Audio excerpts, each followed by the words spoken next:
Hello friends.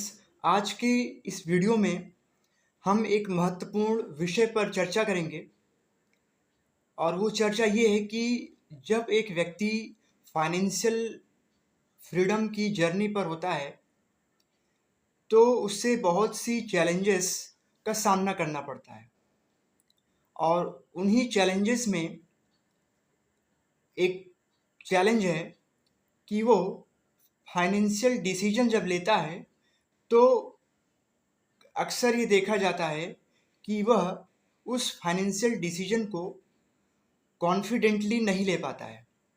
वो उसके अंदर कहीं न कहीं ये डर लगा रहता है कि यदि कुछ गलत हो गया तो क्या होगा? तो चलिए इस वीडियो की शुरुआत करते हैं। देखिए, हर व्यक्ति डिसीजन लेने से नहीं डरता। हमें ये बात अपने मस्तिष्क में बैठाना होगा कि हर एक व्यक्ति, कोई भी व्यक्ति हो, वो निर्णय लेने से नहीं डरता। वो इस बात से डरता है कि कहीं उसके द्वारा जो निर्णय लिया गया है, वो गलत ना हो जाए। तो आखिर उन कौन-कौन से वे कौन-कौन से एलिमेंट्स हैं, जिन पर यदि हम फ़ोकस करें, तो हम financial decision confidently without fear ले सकें। तो इसी क्रम में जो पहला एलिमेंट है जिस पर हमें फोकस करना होगा वो है क्लैरिटी। जब कोई व्यक्ति कोई कार्य करना शुरू करता है या फाइनेंशियल डिसीजन या फाइनेंशियल फ्रीडम की जर्नी पर वो चलना शुरू करता है, सपोज मैं एक एग्जांपल लेता हूँ कि मान लीजिए उसे 1 करोड़ का लक्ष्य हासिल करना है। तो यदि उसे उसके उद्देश्य को लेकर के क्लैरिटी नहीं है कि उस 1 करोड़ रुपए उसके लिए अ, उसके जीवन में क्या बदलाव करेगा, यदि इस बात की क्लैरिटी नहीं है, वह फाइनेंशियली फ्री क्यों होना चाहता है, इसकी क्लैरिटी नहीं है, तो यदि वो कोई भी निर्णय लेता है तो हमेशा उसके अंदर एक डर बना रहता है। तो इस क्लैरिटी पर भी उसे काम करना होगा। इसके लिए उसे अपने पर्पस को देखना होगा कि उसका पर्पस क्या है, वो क्यों कर रहा है, वो क्या कर रहा है।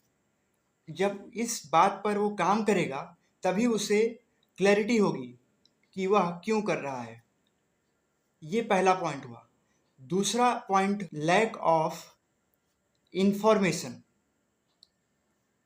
बहुत से व्यक्तियों को जब यदि मान लीजिए, मैं एक एग्जांपल लेकर के समझाता हूँ कि मान लीजिए किसी कंपनी में आपको इन्वेस्ट करना है और उस कंपनी के की फंडामेंटल्स को लेकर के आपको कोई भी इंफॉर्मेशन नहीं है। तो यदि आपने उसमें इन्वेस्ट किया है तो हमेशा आपको ये डर बना रहेगा कि कहीं मेरा पैसा डूब ना जाए। क्यों? क्योंकि आपको उस कंपनी की फंडामेंटल की जानकारी नहीं है। वो कंपनी क्या करती है, उस कंपनी का जो मेन फ्यूचर क्या है। यदि हमको इस बात की इन्फॉर्मेशन नहीं रहेगी तो कभी भी, जब मार्केट ऊपर हो या मार्केट नीचे, हमें एक डर बना रहेगा। तो दूसरा पॉइंट हुआ लैक ऑफ इंफॉर्मेशन। अब तीसरा point, lack of commitment. Commitment होना बहुत ज़रूरी है। इसके लिए आपको अपना, एक वर्ड है व्हाई, WHY, क्यों। यदि आपको अपना क्यों नहीं पता, यानी आप जो कर रहे हैं वो किस लिए कर रहे हैं, तब तक आप कमिटमेंट के साथ अपनी फाइनेंशियल जर्नी को कंप्लीट नहीं कर सकेंगे। तो आप क्यों कर रहे हैं, इस बात की आपको जानकारी होनी चाहिए। तभी आपके अंदर एक जोश आएगा और आप कमिटमेंट के साथ काम कर सकेंगे। तो चौथा पॉइंट है लैक ऑफ एक्शन। अब मान लीजिए आपने क्लैरिटी पे काम कर लिया, आपने इंफॉर्मेशन पर काम कर लिया, आपने कमिटमेंट पे काम कर लिया, लेकिन यदि आपने एक्शन नहीं किया, उस पर काम करना नहीं शुरू किया, तो आपकी फाइनेंशियल जर्नी किसी काम की नहीं, क्योंकि आप उस जर्नी को शुरू ही नहीं कर पाएंगे। तो एक्ट करना बहुत इम्पॉर्टेंट है। तो ये हुआ लैक ऑफ एक्शन, इस पर भी हमें काम करना होगा। फिर जो पांचवा पॉइंट है वो है लैक ऑफ सपोर्ट, यानी हमें सपोर्ट भी मिलना चाहिए। जैसे इसके लिए फॉर एग्जांपल आप अपने मेंटोर से बात कर सकते हैं। आपकी जो सराउंडिंग है वो ऐसे लोगों से घिरी रहनी चाहिए जो आपसे ज़्यादा इंटेलिजेंट हो, आपको उस फील्ड में गाइड कर सकें। आपके मेंटोर, आपके फ्रेंड्स ऐसे हों, आपके फैमिली मेंबर्स ऐसे हों जो आपको इस बात पर सपोर्ट करें, तभी आप इस जर्नी को आसानी से कंप्लीट कर सकेंगे। और फिर जो छठा पॉइंट है वो है लैक ऑफ बैकअप प्लान। ये सबसे इम्पॉर्टेंट पॉइंट है। अब मान लीजिए, एक एग्जांपल से मैं आपको समझाता हूँ कि मान लीजिए आपके पास 10 लाख रुपए थे, एक कंपनी थी, आपने सारा पैसा उसी पे लगा दिया।